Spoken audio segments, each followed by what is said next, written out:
ផលប៉ុណ្ណានេះបងប្អូនពលាកថ្មីនៃការបើកមុខជាបន្តប្រទេសហើយនេះបងប្អូនមកពលាកណានេះពីពលាកណា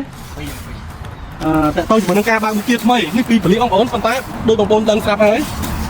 បើកមុខថ្មីកម្រិតនៃទិន្នផលជួរសិនតែដើមខ្លះហ្នឹងគឺហូរដល់ចានផងប៉ុន្តែជាក់ស្ដែងម្ចាស់ចំការដែលគាត់ប្រើប្រាស់ផលិតផលរបស់ក្រុមហ៊ុន VKSN ទិន្នផលជួរគឺបានដូចបងប្អូនឃើញមិនមែនតែមួយដើមឬក៏ពីរដើមបងប្អូននិយាយទៅមើលដើមខាងមុខទៀតនេះពីពលាកបងប្អូនប៉ុន្តែជាក់ស្ដែងពីពលាកនៃការបើកមុខជាថ្មីកម្រិតនៃទិន្នផលគឺវាបាត់បង់ច្រើនតែជាក់ស្ដែងបងប្អូនបើកមុខជាថ្មីប៉ុន្តែបានចូលលក់អ្នកជាកណ្ដាលមេកាតែគាត់បានប្រើប្រាស់ផលិតផលរបស់យើងមកជាប់គ្នា2ឆ្នាំមកណាឆ្នាំណាបាទឥឡូវយើងមើលនេះជាប់នេះពីពលាកបងប្អូនណាយើងមើលមើលពីពលាកបានជាប់លក់បងប្អូនកាប់ពិតមកពលាកយើងបកលក់ក៏បានដែរកម្រិតនៃជាប់នេះគឺកម្រិតទិន្នផលជាប់ល្អមែនទេបងប្អូនមើលហើយសង្កេតឥឡូវថតមើលមុខជាកម្រិតនៃលំហូរជាប់វាហូរបានល្អខ្ញុំបានជិះទៀតតំណែងច្រើនល្អណាដូចនៅមកកៅចឹងបងប្អូនមុខជារបស់វាលំហូរជាប់គឺវាចេញស្មើពីដើមរហូតដល់ចុងតែម្ដងអញ្ចឹងវាចេញបានល្អមួយទៀតយើងសង្កេតមុខជារបស់វាអត់ហូរមកកកខាប់ខ្លាំងទេវាហូរមកស្ដើងពេលវាហូរបែបនេះទិន្នផលជាប់វាហូរបានយូរជាងវាហូរមកមុខក្រាស់បាទប្រភេទដែលលំហូរជាប់វាហូរមកមុខក្រាស់ជាប់នេះជាប់មុខនេះច្រើនវាខាប់កកចឹងទិន្នផលដែលនៅក្នុងចានហ្នឹងក៏តិចដែរតែស្អីវាកកបាទវាកកមុខដោះស្រាយបញ្ហាជាប់កកជាប់ខាប់បញ្ហាផ្សិតរោភ្លើងប្រេះសម្បកទុះជាប់ដើមកៅស៊ូដាក់ជីហើយប៉ុន្តែទិន្នផលអត់ឡើងបងប្អូនងាកមកប្រើប្រាស់ផលិតផលរបស់ក្រុមហ៊ុន VKSN ប្រភេទកាន់ដូស៊ីបងប្អូនលំហូរជាប់នឹងបានដូចនៅក្នុងទីតាំងចំការដែលយើងចុះមកផ្លត់នេះចឹងយើងមើលដល់ស្តុកនេះបើសិនបងប្អូនមានចម្ងល់ទៅជាមួយនឹងប្រើប្រាស់ឬក៏ប្រភេទផ្សេងៗបងប្អូនអាចសាកសួរបានសុខភាពដើមកម្លាំងដើមកម្លាំងស្លឹកគឺខ្មៅក្រឹបតែម្ដងបងប្អូនអត់មានបញ្ហាលាកស្លឹកឬក៏អុជស្លឹកទេបងប្អូនខ្មៅល្អណាស់បងប្អូននៅលើដំណាំកៅស៊ូទិន្នផលក៏ពឹងនៅលើស្លឹកដែរស្លឹកច្រើនស្លឹកខ្មៅក្រឹបល្អស្លឹកមានពន្លឺជឿជាក់កៅស៊ូបងប្អូនគឺនឹងកើនទិន្នផលតាមនឹងដែរដោយសារកម្លាំងដើមមានចាស់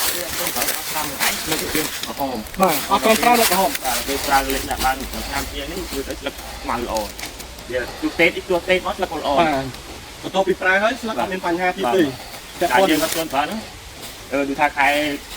ប្រាំងចឹងវាធ្លាក់ទៅវាក្រហមលឿនដល់ពេលនេះយើងប្រើទៅខេតយ៉ាងណាក៏អត់សូវធ្លាក់ដែរវាសូវក្រហមលឿននេះទឹកដីខេត្តស្ទឹងត្រែងនៅក្នុងមាត់អូពងមាន់ជិតជីងបាទគឺខោទឹកខបើចាំចំណេះដល់ពីបងប្អូនហើយខោតទៅជាមួយនឹងមុខជាគឺលំហូរជាប់វាហូរបានល្អ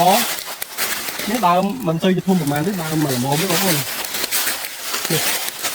ផលល្អមែនទែនដូចនៅមកកៅអញ្ចឹងបងប្អូនបាត់បារម្ភទេទៅជាមួយនឹងការប្រើប្រាស់គឺបងប្អូនប្រើរយៈពេលយូរអង្វែងប្រើវារហូតក៏អត់មានប៉ះពាល់ដែរបងប្អូនដោយសារអីប្រសិទ្ធភាពនេះគឺផ្ដោតសំខាន់លើការព្យាបាលហើយនឹងផលិតឲ្យមានក្របជ័រទៅជាមួយនឹងដើមដាក់ទៅបងប្អូនគឺវាគឺដើមនេះឲ្យមានលំហូរចូលឲ្យវិញគឺចាក់ដៃយកដើមនេះទៅបងប្អូនមើលដើមនេះឈរប្រៀបធៀបជាមួយដើមនឹងមកល្មមតែទិន្នផលគឺអាចទទួលយកបានទៅបកកោអញ្ចឹងល្អមែនទេតែដើមពីដើមនេះគឺច្រើនមែនទេគឺពេញនៅតែបានrồiកម្លាំងដើមអីពីមុនដោយសារចាក់ទៅជាមួយនឹងទិន្នផលវាអាចធ្លាក់ដែរយើងស្រួលសង្កេតមើលលើដំណាំកៅស៊ូទី1យើងមើលស្លឹកទី2សង្កេតសាក់សួរអ្នកដែលជាបាទមុខជាពេលទិន្នប្រើហ្នឹងគេថាទិន្នប្រើវាលិចអត់ទៅវាធ្លាក់តាមទឹកឆ្នាំបាយយើងវាយឆ្នាំដំបូងដល់ពេលយើងប្រើប្រាស់ទៅវានឹងបាទមួយខែទៅយើងចុះអាចជាក្នុង20គីឡូ30គីឡូអញ្ចឹងដល់ពេលការខ្ញុំមកទិន្នប្រើនោះវាចុះខ្លាំងបាទដល់វគ្គទី3វគ្គទី4អញ្ចឹងចុះ50ឬទៅ100អញ្ចឹងរបស់វាទុំទួលទីបាទហើយទឹកជាប់អត់ធ្លាក់មុខខ្លាំងដូចយើងវាយញយតាមមុខទេវាធ្លាក់ដែរប៉ុន្តែវាធ្លាក់តិចបើសិនជាយើងប្រៀបធៀបជាមួយនឹងការអត់ប្រើរំញយវិញបើសិនជាយើងបាញ់មួយខែម្ដងទេដើមខែចុងខែទិន្នផលគឺស្មើល្អអត់ធ្លាក់ទេបងប្អូនវាអត់ដូចយើងវាយញយបានតែពលាកទី1ទី2ចូលពលាកទី3ធ្លាក់មុខយកតែម្ដងបងនិយាយចឹងដីនោះអត់ដែរប្រើជីទេបងចាប់យើងបាញ់មកយើងបានប្រើជីទេបងកាលឲ្យទិន្នបាញ់ហ្នឹងឆ្នាំលើកឆ្នាំទី1ដាក់បានដាក់គោបានម្ដងតាំងពីប្រើឆ្នាំខាងឯងមកឥឡូវអត់ឲ្យប្រើទេបាទដោយសារអីយើងអត់ប្រើជីដោយសារទិន្នផលអត់ធ្លាក់តែទិន្នផលធ្លាក់ក៏យើងរត់ទៅរកជីឬក៏រកចំណីមកដាក់បន្ថែមឲ្យវាដែរដោយសារការប្រើទៅទិន្នផលយើងវាល្អដែរហើយយើងគិតថាការជីដែលយើងប្រើក្នុងដីគឺវាអាចថាផ្ដល់ទិន្នផលយើងសង្កេតមើលទាំងដើមទាំងស្លឹក លើកស៊ូកបកហ្នឹងជាប់តែជាប់ក៏ខ្សោយដែរប៉ុន្តែជាក់ស្ដែងបន្ទាប់ពីប្រើហើយកបកវាទុនព្រួជាមានទុនផងទីជាចានតាមលោកបងប្អូនពីពលាប៉ុន្តែពីពលានៃការបើកមុខជាថ្មីនៅរដូវកាលទេដោះស្រាយបញ្ហាជាប់កកជាប់ខាប់បញ្ហាផ្សិតរោភ្លើងប្រេះសម្បកទុះជាប់ដើមកៅស៊ូដាក់ជីហើយប៉ុន្តែទុនផលអត់ឡើងបងប្អូនងាកមកប្រើប្រាស់ផលិតផលរបស់ក្រុមហ៊ុន VKSN ប្រភេទកាន់ដូស៊ីបងប្អូនលំហូរជ័រនឹងបានដូចនៅក្នុងទីតាំងចំការដែលយើងចុះមកថតនេះអញ្ចឹងវីដេអូនេះខ្ញុំសូមបញ្ចប់នៅត្រឹមនេះសូមអរគុណ